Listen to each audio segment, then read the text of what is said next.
Yo, what is up guys, it's Ghost here, welcome back to another video, and in today's I want to take a look at Delta Force's future, whether it looks bright or not, and just how the player base is doing. I feel like before this game released, a lot of people, at least on the Battlefield side, were on board with the game, but a lot of people weren't. A lot of people thought that it was just a cheap knockoff of Battlefield, it wouldn't really be successful, it would be a bit of a fad that would quickly fade away and become unpopular. So what we're going to do in this video is take a look at the player numbers, put them up directly against Battlefield 2042's player numbers. There are a number of things that I really want to state that I think do matter when we're comparing these two things, and just sort of take a look at the future of the game and whether it's worth it for you guys to actually jump into the game and be investing a lot of time. As always, if you guys do enjoy the content here on the channel, make sure that you are subscribed. There's going to be plenty more to come on Delta Force, as well as the Battlefield franchise, as we move into 2025 and we start hearing more news about that game, which is going to be coming later next year. So it's also going to be very interesting to see, is Delta Force going to be able to stick around, and maybe even after the point that Battlefield 2025, whatever that game ends up being called, releases. So one of the major things that Delta Force has going for it, of course, is that it's just released in a much more polished state than Battlefield 2042 has.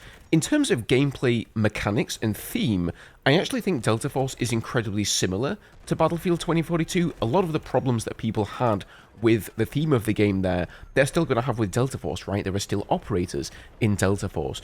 The vehicles are actually way worse in Delta Force than in Battlefield 2042, but I remember 2042 releasing and people being extremely upset with the vehicle mechanics in that game, even at the start there, and it's even worse in Delta Force. So why are people looking at this in a much more positive light then? And like I said, I think it really does just come down to the polish of the game, and if DICE and EA would have released Battlefield 2042 in a polished state, then they probably would have had a much more positive reception to their game as well. And then of course add to that the fact that the game is free to play. That is an absolutely massive thing. You're not having players here who have forked out $60 for a game and they don't like it, and now they're going to have to get a refund and they don't feel like the game vision has been properly delivered on. Delta Force is free, so if you try it and install it and you don't like it and you uninstall it, it's really no skin off your back. So first of all, let's take a look at some of the player numbers for Battlefield 2042. As we know, it was a complete disaster when it released, so it had a peak of around 107,000 players, and unfortunately in Steam charts you can't see like 10 days into that. The next point on the data line here is a month after release on November the 29th.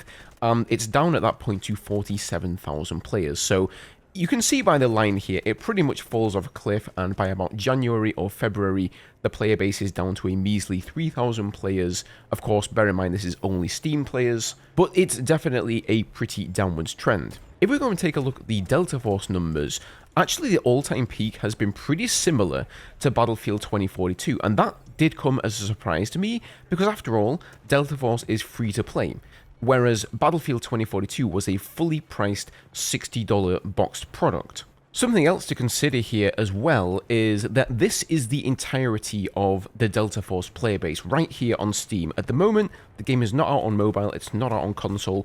It is available on their own launcher, but I really don't think anybody is downloading the launcher directly from Team Jade and playing it that way. I think I would say over 95% of us all are playing on Steam. If you compare that to Battlefield 2042, that was the first game that actually released from the Battlefield franchise on Steam, and so a lot of us also bought that game on the Origin store, as it was called at the time, which is now known as the EA app. And then alongside that, it was also available on the console. So right now, Delta Force's player base is actually not that huge. It's not as big as you think, because all of the players are on Steam. So this number of 118,000 peak players here that you see is literally the entire player base. And then when you further take into account the fact that maybe half of those players are in the operations mode, in the extraction mode, then the total player pool for Warfare isn't massively huge. Now, I do think one of the really good signs, though, is that the player base has been incredibly steady since the game released. So it released on a Thursday, and no surprise here, it peaked on a Sunday with 118,000 players, then it dipped down again to around 90,000 on the Monday, and it stayed pretty much steady with this general dipping up and down here as the player base fluctuates throughout the day. And now as we get back into the weekend here, it's Sunday as I record this video, it was 111,000 players yesterday on the Saturday, and it may well even surpass those 118,000 peak players today on Sunday. So the game really hasn't lost any players at all, which is an incredibly solid sign. And in fact, quite the converse, it may be increasing its player base over time as people hear about the game and they jump in to try it for themselves. Reviews over on Steam are also looking a lot better. I believe it had around a 50% mixed score when it originally released, and a lot of that was of course down to the kernel level anti-cheat system not being uninstalled when you uninstalled the game. They've now fixed that, and we are up to a 68% positive score. So I think once you surpass 70%, the overall score then changes to positive, which is a huge step up there for Delta Force in terms of Steam reviews. But ultimately, I think the biggest moment for Delta Force has yet to come, because I think they said on the 20th or the 21st of January, they are releasing the mobile client. And that could be massive. That is something we've never seen for a Battlefield game before. They did plan to make a Battlefield mobile game at one point, but it was of course famously cancelled. And it is supposed to be the exact same game that we are playing on the PC client. Obviously the graphics aren't going to be as good and all of that, and we're not going to be in the same matchmaking pool, I assume, as the mobile players. So, you know, for us PC players, it's not really going to change anything. However, the online presence and how many people are talking about the game, like how many people are frequenting the Delta Force subreddit, talking about the game on Twitter, watching YouTube videos about it, could increase massively. Then again, it may well be that the mobile client only really appeals to the Eastern audience, to Asia, because that's where a lot of mobile gaming happens, and people aren't generally conversing about that sort of stuff in English over there, so it may not make much of a difference to us after all, but I guess we'll see.